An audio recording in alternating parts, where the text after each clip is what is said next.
You know, great arguments are absolutely timeless. Think about it. From Socrates in ancient Athens to the debates that are shaping our world right now, the ability to reason, to challenge, to persuade, that's a core part of what makes us human.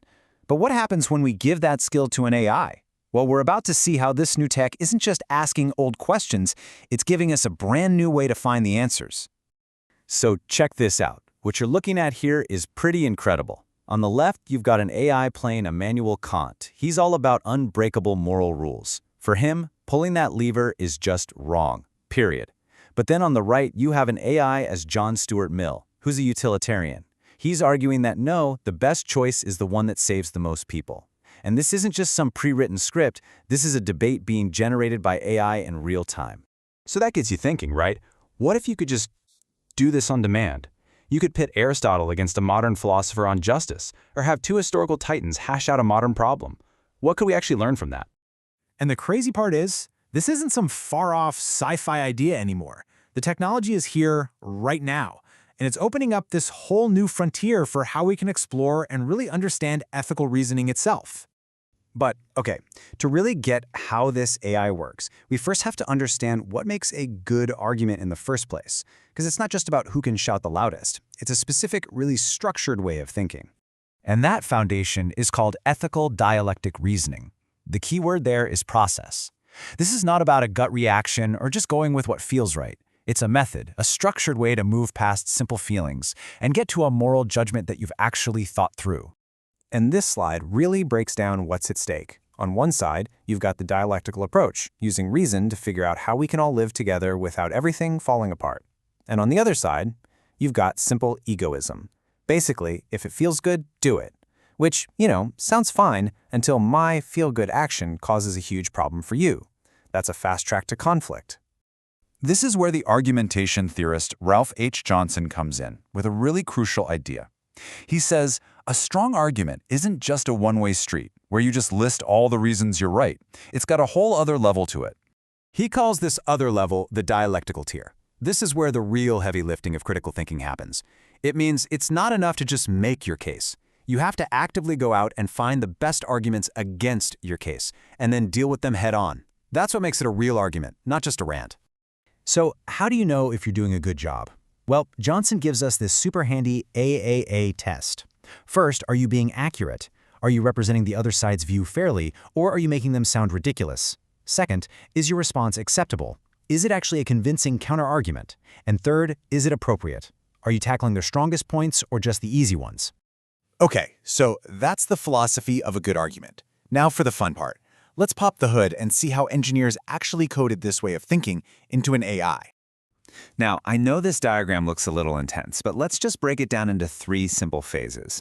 First, you have deliberation. Think of this as the AI team having a huddle to get their strategy straight.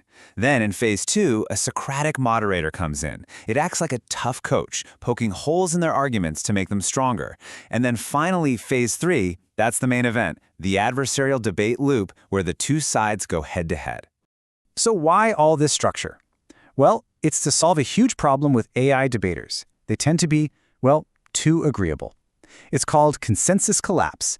If you just let them talk, they'll often find some common ground and just end the debate, which is, nice, but not super helpful if you're trying to explore a deep, thorny conflict. So the first part of the solution is called identity-grounded RAG. Honestly, the best way to think of this is as the AI's soul. It anchors the AI to the core texts and beliefs of the philosopher it's playing.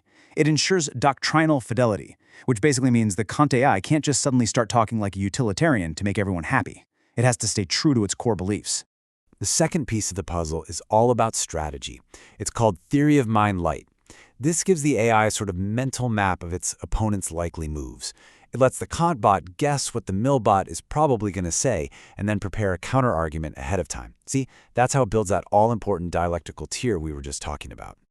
And what's really cool is that the system can be loaded up with a whole range of these identities. You can see just a few of them here. Utilitarianism, feminist ethics, natural law. It's like having a casting call for your own philosophical all-star team. So, we've got the philosophical why and we've got the technical how. But what's the so what? I mean, why does any of this actually matter for us in our own lives? And this is really the key takeaway. This AI isn't just a cool party trick. It's a model. It's a blueprint for our own minds. The same principles that keep the AI from getting lazy or stuck in its ways are the exact same principles that can help us think more clearly. I mean, look at the benefits when we start thinking this way. It helps us grow up, morally, both as individuals and as a society. It forces us to really figure out what we believe in. It gives us a way to solve our disagreements without just trying to overpower each other. And maybe most importantly, it helps us steer clear of that rigid dogmatism which, as the source material points out, can lead to some truly atrocious behaviors. It really all comes back to this famous line from Socrates, doesn't it? The entire point of this process, whether it's happening between two ancient Greeks or two advanced AIs, is to examine what we believe, to hold our ideas up to the light and see if they can stand up to a real challenge. You know, the AI, it's programmed with its principles. It's anchored to its core beliefs. But what about us? In a way, this technology is like a mirror, and it's asking a pretty fundamental question. When the next tough decision comes up in your life, which values, which principles are going to guide your choices? Because just having an unexamined answer, that's not really good enough anymore.